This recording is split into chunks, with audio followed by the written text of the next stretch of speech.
हाय दोस्तों, चलो तो फिर हम तीसरे चैप्टर को स्टार्ट करते हैं। हमें दिखाई देता है कि एक हफ्ते पहले की बात है। बस ऐसा दिखाओ करो कि तुम्हारा दिमाग खराब हो गया है, या फिर बिल्कुल बददशा और बेहुदा व्यवहार करो। और अगर चाहो तो मैं तुम्हें अपनी दादी के पुराने कपड़े भी उधार दे दूंगी। आखिर तुम्हारे पास वे कपड़े अभी तक है ही क्यों? और वैसे भी उसे शायद तुम्हारे कपड़ों में वह और भी ज़्यादा पसंद आएगी। आखिर बेरन की उम्र लगभग 70 साल है। ऐसी भयानक बातें मत कहो। मुझे तुम लोगों के साथ स्कूल में बिताए दिन याद आते हैं। हम बिना किसी चिंता के इसी तरह मजाक किया करते थे। मेरे ग्रेजुएट होते ही मेरे चाचा शायद इसी सौदे के लिए दिनों की गिनती कर रहे थे। क्या होगा अगर हम यह घोषणा कर दें कि तुम और मैं प्रेमी हैं? तुम और मैं? ब्लेयर, तुम्हारे तो पहले से ही मंगेतर है। क्या किसी भी तरह का घोटाला हालात बेहतर नहीं बना देगा? खासकर अगर वह उस विनचेस्टर के उत्तराधिकारी के साथ हो जिसकी पहले से ही सगाई हो चुकी है। यह तो निश्चित रूप से काम कर जाएगा। एक घोटाला सचमुच मदद कर सकता है। ओह, मेरा मतलब यह नहीं है कि तुम सचमुच ब्लेयर के साथ प्रेम संबंध का नाटक करना चाहिए। दुनिया हर दिन बदल रही है, फिर भी लोग अब भी किसी स्त्री की पवित्रता को लेकर इतने जुनूनी है। क्या यह सब बहुत पुराना और दकियाना सा नहीं लगता? नहीं सा। अगर यह सब सहना तुम्हारे लिए बहुत कठिन हो जाए तो कृपया मुझे कभी भी बता देना।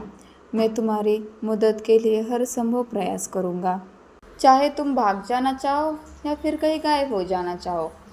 मैं सिर्फ अपनी शादी से बचने के लिए तुम दोनों को इस मुसीबत में नहीं घसीट सकते। मुझे इसका कोई ना कोई हल खुद ही निकालना होगा। सच है, हमारी वनीसा कभी कभी अजीब तरह से बहादुर हो जाती है। मुझे यकीन है वह किसी न किसी तरह कोई रास्ता ढूंढ ही लेगी।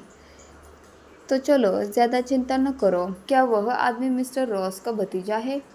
हाँ, उसका नाम रिवर रॉस है। नौसेना में पेटी ऑफिसर के रूप में सेवा कर रहा है। हाल ही में उसने पोर्ट्स डैम की लड़ाई में हिस्सा लिया था और अपनी सेवा के लिए उसे लंबी छुट्टी मिली है। लगता है कि वह अपनी छुट्टियों के दौरान मिस्टर रॉस की मदद करने यहाँ आया है।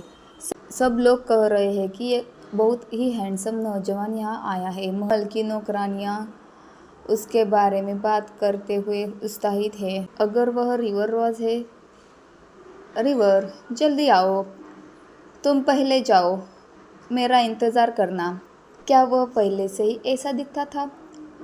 फिर भी यह काफ़ी आसान होगा क्योंकि हम पहले से ही एक दूसरे को जानते हैं।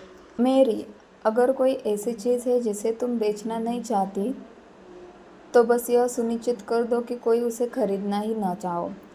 माफ़ कीजिए, अगर मैं अपने अंदर इतनी बड़ी कमी पैदा कर दूं कि कोई भी मुझे खरीदने की हिम्मत न करे, लेकिन उस बदनामी का बोझ केवल मुझे ही उठाना होगा। उस लिहाज से रिवर रॉस कई मायनों में बिल्कुल उपयुक्त है। इसके अलावा उसका व्यक्तित्व और शारीरिक रूप भी काफ़ी प्रभावशाली है। ऐसा लगता है मानो भगवान ने मुझे बचाने के लिए विशेष रूप से एक दूत भेजा है। मैरी, तुम क्यों नहीं आगे चली जाती? मुझे मिस्टर रॉस से कुछ बात करनी है। ओह माय लेडी, आपका क्या मतलब है कि आप मुझे खरीदना चाहती है? बिल्कुल वही जो मैंने कहा। गर्मियों की छुट्टियों के दौरान मेरे प्रेमी बन जाइए। मैं आपको अच्छा भुगतान करूंगी। लेडी वनीसा औपचारिक बातें छोड़ते हैं और सीधे मुद्दे पर आते हैं। क्यों? मुझे इतना बड़ा स्कैंडल चाहिए कि मेरी शादी टूट जाए। कुछ ऐसा जिससे मुझे हमेशा के लिए शादी के बाजार में से बाहर कर दिया जाएगा। इसलिए अगर मेरा एक बच्चा हो जाए तो यह बिल्कुल सही होगा। मेरे स्कैंडल में फंसने के बदले में आपको उचित मुआवजा दूंगी और बाद में आपकी सुरक्षा की भी गारंटी दूंगी।